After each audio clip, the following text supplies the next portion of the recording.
Salut à tous, ici Michael, j'espère que vous allez bien. On se retrouve aujourd'hui pour une nouvelle vidéo consacrée au logiciel Blender. Aujourd'hui, je vais vous montrer comment faire une transition en temps réel d'un matériau à l'autre avec un displace dynamique basé sur un objet. Donc là, j'ai pris un empty, mais ça peut être n'importe quel objet. Et ça vous permet de ne pas avoir des transitions brutales avec une coupure nette, de ne pas avoir un switch de matériau ou d'objet, ce qui n'est pas souvent très propre. Et c'est surtout dynamique et évolutif. Vous voyez à gauche, on a un effet un petit peu de peinture qui va un petit peu grappiller sur l'objet, un petit peu à la manière des transformations dans X-Men. Je sais plus comment s'appelle le perso, ça va me revenir. Mystique, voilà. Ça me fait penser un petit peu à ça.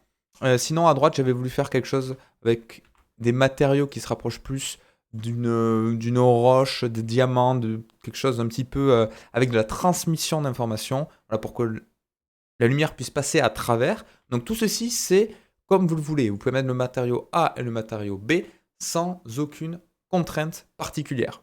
Ok? Donc là, je voulais passer d'un matériau neutre blanc à quelque chose de coloré avec des propriétés physiques différentes pour vous montrer comment cela se comporterait en temps réel. Ok? Et vous voyez qu'on a une transition qui est assez souple. Voilà, vous voyez, avec un displace évolutif, c'est-à-dire qu'il est un petit peu plus accentué ici, puis après on a quelque chose de plat. Et ça donne un effet, je trouve, assez sympa en termes de transition. Donc on va voir tout ça aujourd'hui. Vous avez peut-être peur de voir le shader, et vous avez raison, parce que ça ressemble littéralement à BAM ceci. Alors, faut pas avoir peur. Pourquoi? Parce que ce n'est pas compliqué. C'est quelque chose qui est assez complexe, parce qu'on a plein de petites choses à connaître, mais mis bout à bout individuellement, si on fait petit à petit, c'est pas compliqué. C'est complexe parce qu'il y a beaucoup de choses.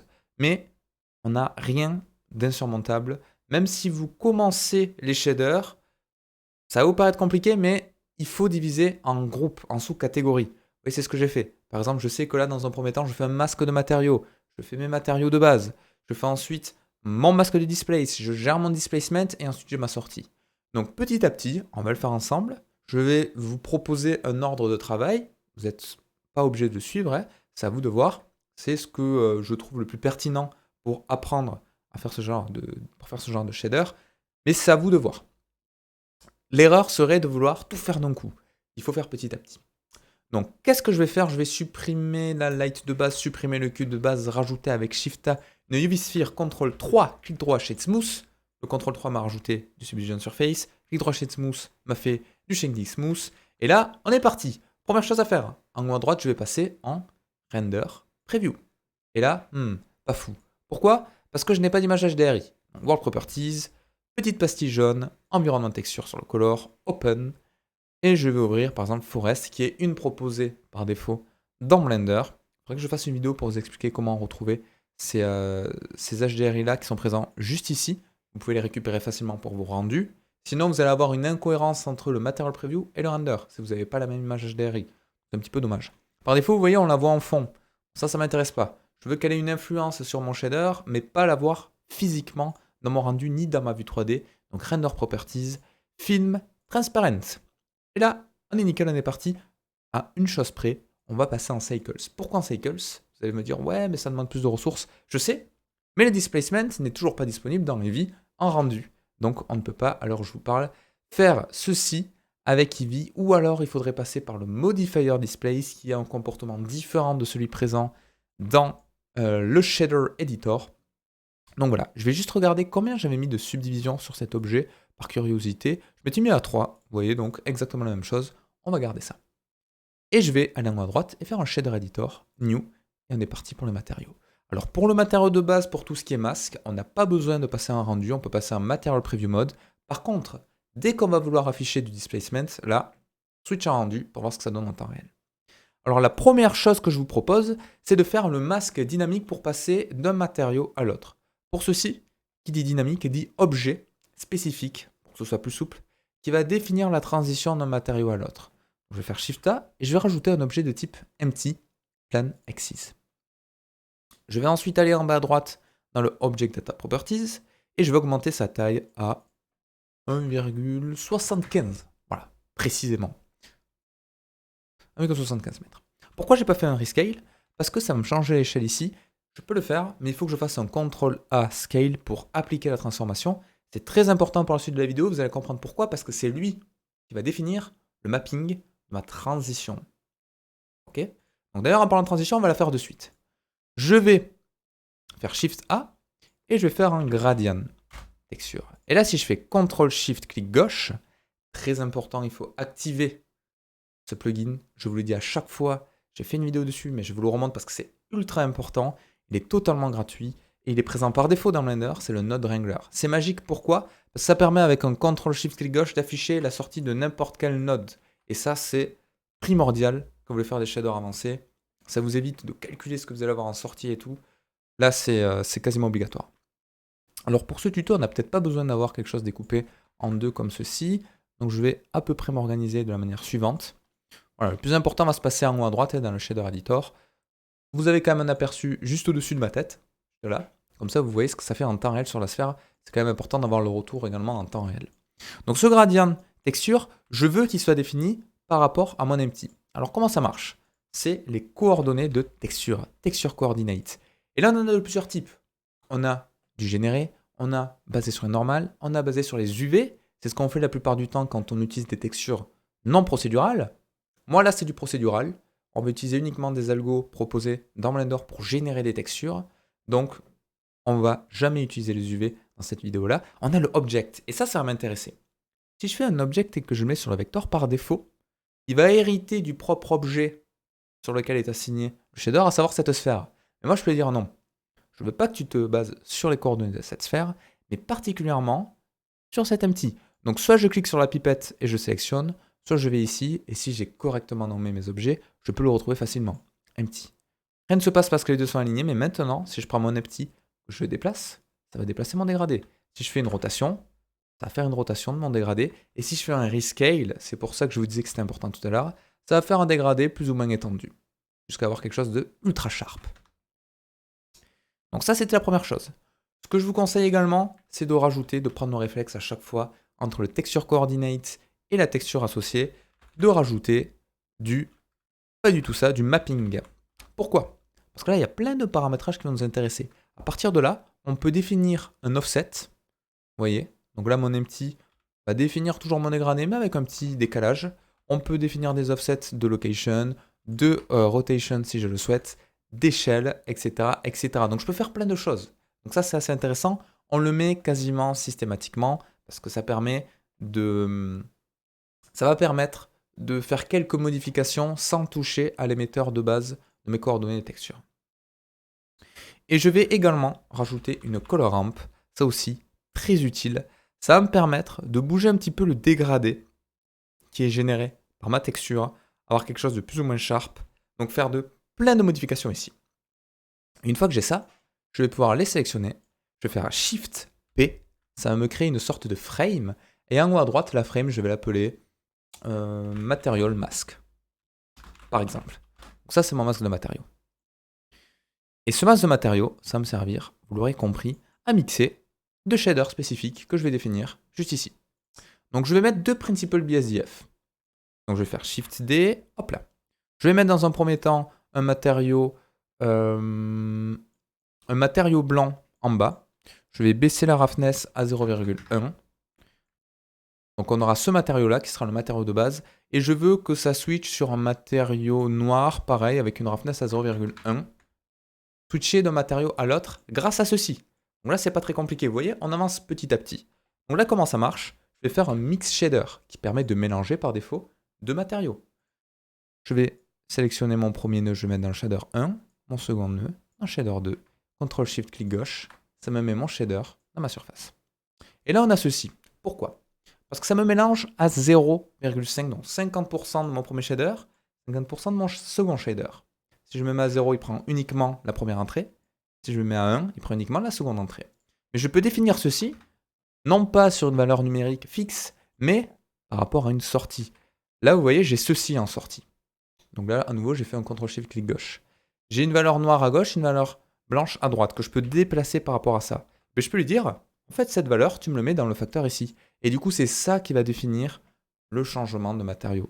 Donc je prends ma color, que je mets dans le facteur, et mon shader, je le mets sur la surface. Et maintenant, vous allez voir la magie. Je peux bien passer d'un matériau à l'autre avec mon empty. Donc ça, c'est la première étape. Et mine de rien, on a déjà quelque chose qui est assez intéressant parce qu'on a la transition de matériaux qui est fait. C'était quasiment le plus compliqué. Bon, le displacement va être un petit peu particulier, vous allez voir, parce que j'ai pas un displace à proprement parler sur chaque principal BSDF, mais mon displace, il est ici, dans le material output. Donc c'est pas forcément évident de mixer différents éléments, donc on va devoir réutiliser ça également. Mais là, ça fonctionne assez bien. Donc si je veux une transition plus ou moins franche, je pourrais décaler un petit peu ceci, voilà, comme ça, et là j'aurai une transition un petit peu plus décalée. Vous allez voir que ça, on va en avoir besoin pour la suite. Donc on va pas se mettre sur quelque chose qui ressemble à ceci, mais nous on veut une transition un petit peu plus sharp, sinon notre dégradé au moment du display ça va être un petit peu bizarre. Je vais explicitement la laisser comme ça au début, mais c'est une erreur. Vous allez voir qu'on va le changer. Donc je peux sélectionner ces deux nodes, pareil, Shift P, et là, alors je vais même prendre ça en fait. Je vais prendre ces trois. Tac. Je vais faire Shift P, et lui je vais l'appeler Material Base. Voilà, ce sont mes matériaux de base que je vais potentiellement modifier par la suite. Et maintenant, le plus compliqué, le displace. Et là pareil, là on va avoir besoin d'un masque spécifique pour le displace. Ok. Et en plus de ça, on va devoir le mélanger avec un autre displacement personnalisé. Alors, c'est, je pense, la partie la plus difficile de la vidéo. Donc, je vais essayer de vous expliquer ça petit à petit. Déjà, le displacement. Comment l'afficher en temps réel? Première chose. Je passe ça en rendu. Par défaut, il ne s'affichera pas. Donc, vous allez voir. Si je fais un Shift A, je vais rajouter, par exemple, du Musgrave. Musgrave texture. CTRL-SHIFT-clic gauche. Musgrave texture ressemble à ceci par défaut. Donc, je vais augmenter un tout petit peu mon échelle ici pour avoir quelque chose de plus détaillé. Voilà, je vais mettre par exemple, là c'est peut-être un petit peu trop, je vais mettre à 18. Voilà, ça me paraît pas mal. Les détails, je vais en augmenter un tout petit peu pour avoir des petits détails ici. Voilà, pour pas avoir quelque chose non plus trop sharp. Mais ce qui est important, c'est la dimension que je vais baisser considérablement. Alors pas trop, sinon j'aurai trop de détails. Je vais mettre 0,6. Et là, ça me paraît pas mal. Et là, imaginons que je veuille déjà du displacement sur ça. Je vais rajouter un node qui s'appelle displacement, qui permet de convertir différentes informations dans une information de hauteur qui correspond bien à ce que j'ai ici. Et si je relis ça en mon displacement, vous allez voir, mon shader, je peux le laisser ici.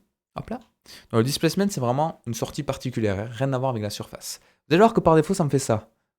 Pas fou. Donc on se dit, ok, il faut que je passe en rendu cycles. Pas fou non plus. Parce qu'en fait, il faut l'activer. Si je vais dans Option, Settings, par défaut, on a du Bump Only. On pourrait mettre du Displacement Only. Et on pourrait mettre surtout du Displacement and Bump. Et là, j'aurai quelque chose qui me permettrait d'avoir à la fois du Displacement et à la fois du Bump. Alors là, vous voyez, c'est pas terrible. Hein. C'est pas terrible pour plein de raisons. La première des choses, c'est l'intensité ici qui est trop importante et le mid-level qui est pas bon. Le mid-level, je vais le mettre à 0, sinon ça va décaler mon objet à l'intérieur pour faire une moyenne. Donc moi, c'est pas ce que je veux. Et l'échelle ici, je vais le mettre à, je crois que j'avais mis un quart dans mon exemple, 0,25. Là, vous voyez qu'on commence à avoir quelque chose qui est pas mal. Je pourrais même le baisser un petit peu. Bon, on va mettre du 0,25. Et là, on va dire qu'on a un bon début. Maintenant, j'aimerais bien que ce displace-là, déjà, on va le travailler un petit peu plus. Parce que là, il est assez basique. Comme ça me permet d'introduire les mélanges des différentes textures. Donc, je vais rajouter du noise. On pourrait mettre du Voronoi. Alors, on va mettre du Voronoi texture, parce qu'on ne l'utilise pas souvent quand même. Qui ressemble par défaut à ceci. Tac. Voilà, ça c'est du Voronoi. On l'utilise pour faire des caustiques, pour faire des joyaux, pour faire plein de choses. Donc je vais augmenter considérablement son échelle à peu près dans les mêmes eaux de ce qu'on avait avant, voire un petit peu plus grand. Je vais mettre 23. Ça me paraît bien. Et je vais mélanger les deux textures avec un node de type Math. Et je vais faire une addition des deux, ce qui me permet d'avoir ceci. Donc je vais à la fois avoir un Musgrave qui va avoir une influence et du Voronoi. Vous voyez, les deux vont faire varier mon displace. Donc le fait de mélanger plusieurs textures procédurales est assez lourd pour l'ordinateur, donc plus vous allez mélanger les textures, plus le temps de process va être important, mais ça permet de rajouter de la variation, et ça vient masquer un petit peu le fait qu'on utilise un algorithme qui génère procéduralement des textures. Sinon, quand vous allez avoir l'habitude, très rapidement, vous allez pouvoir vous dire, ok, là c'est un noise, là c'est un Musgrave, là c'est un Voronoi. En mélangeant ça, globalement, ça fera moins... on verra moins facilement l'algo qui a été utilisé derrière. Bon, c'est toujours intéressant. Ok. Maintenant, j'aimerais bien faire en sorte que ceci, mon displace, ils prennent en compte ma transition. Parce que moi, j'aimerais avoir du displace uniquement sur ma première ou ma seconde partie, en fonction des choix que vous souhaitez. Donc pour faire ça, ça va être du math également. Et le math, il a plusieurs algos ici, et notamment du multiply. L'avantage du multiply, c'est quoi? C'est qu'une multiplication par 0, ça fait 0, vous l'aurez compris. Une multiplication par 1, ça nous conserve les valeurs d'entrée. Donc on a une valeur d'entrée, en sortie, on va la multiplier. 0, ça annule tout. 1, ça la conserve. Et là, intéressant, parce qu'on a une color ramp qui va de 0 à 1. Le noir étant 0, le blanc étant 1. Donc si je prends ce color et que je le mets sur le multiply ici, magie, regardez, j'ai bien du display qui s'enlève à un endroit. Manque de peau, moi je voulais que ce soit l'inverse. Alors soit j'inverse mes shaders ici, mais du coup ça va m'inverser les couleurs, mais parce qu'il y a en haut, c'est un peu compliqué, c'est pas ça que je voulais vraiment. J'aimerais juste inverser cette valeur-là. Et si j'inverse ici, ça va avoir une influence sur toute la suite de mes nœuds. Donc si spécifiquement ici je veux inverser ma valeur, on pourrait avoir le réflexe de faire ceci, ça ne va pas marcher, parce que la multiplication, ça marche dans les deux sens. 2 fois 3, c'est égal à 3 fois 2. Donc vous changez les deux entrées, ça ne va rien changer du tout. Il faut rajouter un node qui s'appelle invert et qui va vous permettre d'inverser, hop là, les valeurs. Et là, on a quelque chose qui fonctionne à peu près, mais pas trop. Pourquoi? Parce que... Pourquoi ça ne marche pas, d'ailleurs? Ah oui, je sais pourquoi. Ça fonctionne à peu près. Mais la multiplication, là vous voyez, on a du 1 ici, du 0 ici, donc on a une sorte de dégradé. C'est pas bon, c'est ce que je disais tout à l'heure. Je ne comprenais pas pourquoi ça ne marchait pas, parce que je n'avais pas prévu de vous expliquer dans ce sens-là, mais c'est les aléas du direct, donc on va s'adapter. Tout à l'heure, je vous avais dit qu'avec ça, on peut avoir quelque chose de plus ou moins sharp. Donc quand je vais décaler cette valeur-là, vous allez voir que petit à petit, je vais bien avoir un dégradé comme je le souhaite. Donc lui, je vais le mettre par exemple à 0,2. Voilà. Et lui, je vais également le décaler un tout petit peu. Ça va me permet d'avoir une transition plus ou moins souple ici. Donc si je le mets là, on a quelque chose, vous voyez, qui est quand même assez brut. Donc ça, c'est pas mal. On va gérer ensuite la transition dans un second temps. Mais là, déjà, on commence à avoir quelque chose qui est assez intéressant. Et là, si je prends mon objet et que je le décale, j'ai bien la transition. OK? Par défaut, on a une sorte de dégradé ici. Voilà. Pourquoi? Parce qu'il va générer des valeurs, de manière linéaire d'ailleurs, entre du blanc et du noir. Moi, ça, je veux un petit peu le baisser. Donc, voilà, je vais faire quelque chose qui ressemble à peu près à ça. Voilà. Et là, on va dire qu'on est pas mal. Donc après, ça, c'est à vous de gérer comme je veux. Moi, j'essaie de me rapprocher au plus de l'exemple que j'avais fait ici, mais c'est vraiment comme vous voulez. Donc là, on a déjà la seconde partie également qui est réalisée, et c'est quand même pas mal. On a une première, une bonne base de mon shader. Il manque presque rien. Il manque juste une modification ici pour faire en sorte que mon dégradé, juste là, il est plutôt cette allure-là. Donc quelque chose qui est progressif et ensuite qui baisse un petit peu. Sinon, la transition, elle ne se fait pas correctement. Là, vous voyez, on passe d'un shader à l'autre, mais il n'y a pas vraiment de transition. C'est pas très beau. Donc je vais sélectionner tout ça. Tac, Shift P. Et je vais l'appeler Displacement Base. Voilà, un petit peu à la même manière où ici on avait le Material Base et le Material Mask, on va avoir le Displacement Base et le Displacement Mask. Tac. Donc je vais l'appeler Displace, c'est plus court que Displacement, Base. Ok. Maintenant pour le masque. Le masque, on va utiliser un petit peu la même technique qu'en haut. Donc je peux sélectionner ces 4 nodes, puis je vais faire Shift D, et je vais le dupliquer ici. Ah, ouais, non, ça va pas m'arranger parce qu'il va me le mettre dans le même groupe. Bon, bref, on va le refaire comme ça me permet de vous expliquer. Donc, un gradient texture, un mapping, oui, ça va assez vite, hein. Un texture coordinate. Donc, comme tout à l'heure, mon object sur mon vector sur mon vector, et dans l'objet, je mets mon empty. Et je rajoute un color ramp.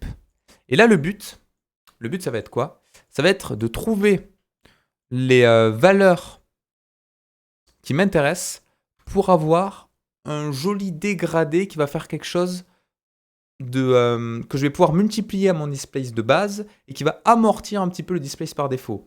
C'est pas très clair dit comme ça, même moi je me suis pas compris. Mais en gros, en multipliant ça à ça, je veux faire en sorte de fondre un petit peu plus des éléments ici. Donc c'est pas très compliqué. Il me suffit de rapprocher un petit peu cette valeur-là pour avoir quelque chose d'un petit peu sharp. Et très important, c'est qu'au lieu d'avoir du noir ici, je vais mettre du gris, un petit peu comme ça. Pourquoi? Parce que ça va permettre de mélanger cette valeur-là à 0,5 en la divisant, parce que si on multiplie, donc le gris c'est 0,5. Si je multiplie quelque chose par 0,5, c'est comme si je le divisais par 2. Donc si je fais un multiply, je vous réexpliquerai tout par la suite. C'est assez compliqué parce que c'est plein de choses en parallèle. Donc le mieux c'est que je vous montre, et ensuite je vous expliquerai. Donc si je mets du mat ici, que je mets du multiply, que je mets ceci juste là. Par défaut, je vais faire exprès de remettre les valeurs de base pour vous montrer ce que ça fait et pour vous montrer pourquoi ça marche pas surtout. Donc ça, hop là, il faut que je le mette ici. Mon display, il faut que je le mette ici. Là, vous voyez, j'ai ça. C'est pas fou, ouais. J'ai une transition qui va pas du tout. Pourquoi cette transition va pas? Parce que les valeurs en bas sont pas bonnes. On a quelque chose en noir qui va couper carrément mon dégradé et en blanc qui va conserver mon dégradé d'en haut. Vous voyez là, j'ai ceci. Donc si je multiplie ça aux valeurs de base, ça va pas aller. Donc ce que je vais faire, c'est qu'une fois que j'ai ceci, je vais faire exactement ce que j'ai fait tout à l'heure. Donc je vais décaler un petit peu cette valeur-là. Et surtout, très important, je vais lui dire, tu me coupes pas mon dégradé ici, mais tu me multiplies par 0,5. Vous voyez? Et là, on va avoir une jolie transition comme ceci. Donc là, qu'est-ce qui se passe? Je dis à Blender, tu conserves mon display, ce que j'avais fait en amont, hein, ici, juste là. Voilà, avec un multiplicateur que je peux mettre plus ou moins proche pour avoir une transition plus ou moins adoucie. Et ensuite, tu me mets un dégradé un petit peu gris qui va l'atténuer. Donc si je le mets ici, ça le met à 0. Si je le mets là, je retrouve mon dégradé de base. Donc c'est à vous de faire ce que vous voulez. Donc là, je peux avoir un dégradé plus ou moins intense. Et là, on a une transition. Alors si je veux une transition encore un petit peu plus allégée, je pourrais décaler un petit peu mes dégradés ici. Donc c'est ça l'avantage aussi d'avoir un mapping. Vous voyez, ça va me faire une transition encore un petit peu plus allégée. Donc si je mets du 0,7, alors il faudrait que je mette la même valeur en haut. Voilà. Donc j'aurai du coup un offset par rapport à mon objet. Et ça me permet, vous voyez, d'avoir un dégradé un petit peu plus souple ici. Donc ça, c'est vraiment à vous de voir en fonction de ce que vous voulez comme résultat. Et là, ça me paraît pas mal. Ça me paraît pas mal comme modification. Donc une fois que j'ai ça, je pourrais faire un scale un petit peu plus élevé. Hein. C'est vraiment, comme j'ai dit, comme vous le souhaitez. Et surtout, c'est un petit peu abusé, et surtout, je pourrais générer le matériau que je veux en second. Donc mon matériau second, alors là, je peux faire un Shift P. Et je vais l'appeler Displace Mask. Je referai une passe après surtout, ouais, pour vous expliquer. Parce que j'ai conscience que c'est assez complexe si vous débutez dans les shaders. Le but, c'est que ce soit compréhensible par le maximum de personnes. Ce qui est compliqué, c'est que ceux qui ont déjà des notions avancées, ça, ils vont le capter très rapidement. Ceux qui débutent, ça va être un petit peu plus compliqué. Donc j'essaie de ne pas aller trop rapidement ni trop lentement pour convenir à tout le monde. C'est assez complexe quand même. Donc une fois que j'ai ça, mon shader que j'ai ici, je pourrais très bien lui dire, si je veux comme dans l'exemple, tu me mets en rose avec la transmission, on va mettre 0,9 par exemple, pour voir un petit peu à travers. Puis du subsurface que je mettrai en bleu. Voilà, et ça donnerait un effet un petit peu de pierre avec des reflets un petit peu assez sympa, je trouve. Je vais me mettre en denoise à partir de 3 frames. Voilà. Et là, on a quelque chose qui est pas mal. On a quelque chose qui est pas mal. On a une transition qui fonctionne. Voilà. Donc, la partie qui est peut-être un petit peu compliquée à comprendre, c'est celle-ci là. Où vraiment, je vais pouvoir mixer les éléments comme je le souhaite par rapport à mon displace de base. Alors, là, il y a un truc qui ne me va pas trop. Voilà. Cette poignée-là, ça va me permettre de gérer l'amortissement de la transition. C'est-à-dire que si je mets ici, ma transition va être assez brute. Si je le mets là, on voit arriver la transition un petit peu. Et du coup, il y a un mismatch par rapport à ce qu'on a en bas. Donc le fait de le mettre là, je trouve que c'est sympa parce qu'on a vraiment la sensation que ça va venir se transformer au fur et à mesure. Voilà, là je trouve que c'est pas mal. Là c'est pas mal. Et l'avantage de cette technique, là vous voyez, je peux transformer toute ma sphère en pierre précieuse. Light area, je vais mettre ça derrière. Ce sera plus intéressant en termes de rendu. 200 c'est peut-être un peu abusé. 50 aussi. 10. Oh, et tant que ça. Ah oui, j'ai une transmission en plus SSS. Oui, alors en plus d'être abusé, ça va être lourd à rendre. Donc on va peut-être oublier la lumière derrière. J'ai peut-être moi ma roughness aussi que je peux changer. Donc pareil, la roughness, vous connaissez, c'est pour avoir quelque chose de plus ou moins lisse en termes de surface. Donc l'avantage de cette technique-là, c'est que c'est compatible avec absolument tous les objets. C'est-à-dire que si je prends un monkey, pareil, je vais faire une petite subdivision, clic droit shift smooth, je mets le même shader dessus, et il est lui aussi dépendant de mon empty. Donc vous voyez, on a pareil, la même transition. Là, on a même des variations qui sont plus intéressantes, donc on voit vraiment le SSS avec la transmission, on le voit mieux que sur une sphère. Donc là, c'est vraiment quelque chose qui est évolutif, qui est basé également sur la rotation de ma transition et sur l'échelle. Très important, si je mets une échelle très petite, je vais avoir une transition très sharp, très brute. Si je mets une échelle au contraire très grande, je vais avoir une transition beaucoup plus adoucie, sans avoir à retoucher le shader. Donc ça, c'est vraiment comme vous le souhaitez. Et rien ne m'empêche également de changer mon matériau de base. Le matériau de base que j'avais ici, bah, je peux très bien lui dire, en fait, mon matériau de base, c'est du métallique. Voilà. Et en fait, c'est mon métal qui va se transformer en pierre. C'est comme vous voulez. Et je peux très bien faire aussi facilement l'inverse, en inversant ça. Et du coup, là, j'aurai mon displace. Par défaut, c'est une sorte de plastique, du coup, vu qu'on n'a plus de variation de hauteur, de plastique très transparent. Et ensuite, on va le transformer petit à petit en métal avec du displacement dessus. Donc ça peut faire plein de choses. Je vous parlais au début de la transformation de Mystique dans X-Men. Ça peut être un objet qui se fait, ou un personnage qui se fait pétrifier, qui est transformé en pierre. Donc là, si je veux de la pierre, bon, ce serait pas, c'est un peu plus complexe. Ce serait pas du métallique, ce serait plus des variations ici de noise par exemple, avec une color ramp qui va venir définir les couleurs. Et vous pouvez faire vraiment plein de choses. C'est ça qui est intéressant. Mettre par exemple du gris marron foncé comme ceci. Ah, on dirait du chocolat. Mais oui, on pourrait faire quelque chose qui se transforme en barre de chocolat. En vrai, regardez, on dirait de la terre. J'hésite entre la terre et du chocolat. Mon côté gourmand me dit chocolat. Imaginez vous faire la fabrication comment on appelle ça? D'un Ferrero Rocher. Et par défaut, pas de chocolat, comme ceci, pas de SSS non plus, et transformation Ferrero Rocher. Alors il n'y a peut-être pas assez de scale ici, mais ça pourrait le faire. Hein. Alors là, vous voyez, pareil, cette transition, l'avantage de ce shader, c'est que tout est modifiable. Là, si je trouve que cette transition est un petit peu abusée, j'ai juste à venir ici, à changer cette poignée-là, potentiellement à bouger ceci également, si je veux vraiment écraser à 100%. Là, je peux avoir une valeur noire qui va venir rogner la valeur que j'ai en haut. C'est vraiment comme vous voulez. Voilà. Je pourrais même faire l'inverse en fait, je suis en train de penser. Je veux une transition qui est plus grande d'un côté que de l'autre. Voilà. Ça ferait vraiment un effet nappage où je rajoute une transition. Bon bref. Je pourrais en parler pendant des heures parce qu'il y a plein de possibilités dessus. Si on refait un tour rapidement.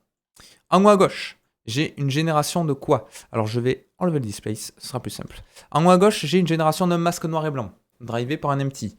Cette transition de noir à blanc permet de mélanger deux shaders. Ok? Shader A, shader B. Ces shader A et shader B, cette transition, je vais la récupérer, je vais l'inverser pour avoir ceci. Donc, une displace dynamique. Pourquoi je la multiplie par ce que j'ai en haut? Parce que ce qui est 0 va annuler tout mon displace, ce qui est à 1 va conserver mon displace. Donc, ça veut dire que la transition va également définir l'endroit où je vais avoir du displace. Et je multiplie ça à cette valeur-là pour avoir une transition progressive de displace et pas avoir quelque chose qui passe de 0 à 1 d'un coup d'un seul. Et ça me permet d'obtenir ceci. Donc, vous voyez, c'est pas très compliqué. J'essaierai de mettre, si vous voulez, je vais mettre sur Discord le fichier. Il faudrait que je crée un espace sur Discord où je vous partage des fichiers des fois. Je vais mettre ce fichier-là tel quel. Sur Discord, je pense. Si j'ai le temps. Si le fichier est pas trop lourd. Si je ne vois pas de contraintes particulières. J'essaie toujours d'anticiper à ce que les gens pourraient faire de mal intentionné avec des fichiers comme ça, mais je pense pas. Parce qu'à une époque, je partageais tous mes modèles 3D, mais les gens s'amusaient à les revendre après. Bon. Le Discord est dans la description, si ça vous intéresse, vous pouvez jeter un coup d'œil. Si vous avez besoin de poser des questions, si vous voulez télécharger le fichier, je pense que je le mettrai dessus quand même. Au pire, les gens vendront ce fichier, et puis voilà. Et j'espère que ça vous aura plu, et je vous dis à très très vite pour une prochaine vidéo sur Blender. Ce matériel, vous pouvez faire plein de choses avec. Vous avez plein de bases avec ça. Là, vous avez les masques, vous avez les displays dynamiques, vous avez les masques de displays. Vous pouvez faire énormément de choses. Donc, amusez-vous. Et je vous dis à la prochaine. N'hésitez pas à partager vos créations si vous voulez sur Discord, à me suivre sur les réseaux sociaux en bas. Il y a Twitch sur lequel je fais des lives, il y a Twitter, il y a Instagram, il y a plein de choses. Il y a Discord pour, bien évidemment, le soutien sur Blender. Et je vous dis à la prochaine.